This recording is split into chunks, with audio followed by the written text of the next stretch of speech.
జాగ్రత్తగా ఉండండి రామన్న, నేను చెప్పేది ఏం లేదు, జాగ్రత్తగా ఉండండి, కేర్ఫుల్గా ఉండండి. ఎట్ ద సేమ్ టైం ఈ హరీష్ రావు గారి కారణంగా గమ్మత్ ఏముంటుందంటే, ఒకసారి హంపీకి పోతారు వీళ్ళందరూ, మీ అందరికీ తెలుసు ఆ స్టోరీ.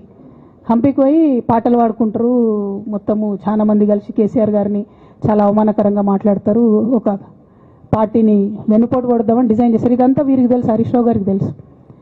నేను ఆ రోజు సాక్ష్యం ఉన్న హరీష్ అన్న వచ్చి లిటరల్లీ రామన్న చేతులు పట్టుకొని, అరే మామయ్యకి ఎప్పుడా సింక్ ఆర్ సేల్, నేను మామయ్యతోనే ఉంటా అని చెప్పి అక్కడ మాట్లాడుకున్న వాళ్ళందరినీ వెబసార్ దగ్గర అవుట్ చేసిండి.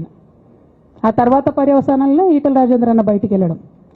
ఈ మహానుభావుడు వల్ల జగ్గారెడ్డి దగ్గర నుంచి మొదలు పెడితే, చెరుకు శ్రీనివాసరెడ్డి ముత్యంరెడ్డి అన్న కొడుకు దగ్గర నుంచి మొదలు పెడితే, రఘునందన్ రావు గారు, మైనంపల్లి గారు, విజయశాంతి గారు, విజయరామారావు గారు, ఆయన పాత పెద్ద ఆయన ఉండే ఈటల రాజేందర్ గారు, వీళ్ళందరూ పార్టీలోకి వెళ్ళి పోయినారు కదా, పోలేదా? ఇవన్నీ హరీషన్న చేసినాయి కదా.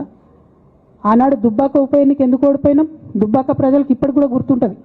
వాళ్ళందరూ ఒకటే మాట చెప్తారు, ఈయన సిద్దిపేటకు తప్ప రూపాయి రానియాడు దుబ్బాకకు, ఈయన వచ్చి ప్రచారం చేసిండు కాబట్టి మేము ఓటేయాలని ఓపెన్గా చెప్పారు ఆనాడు ఎన్నికలలో.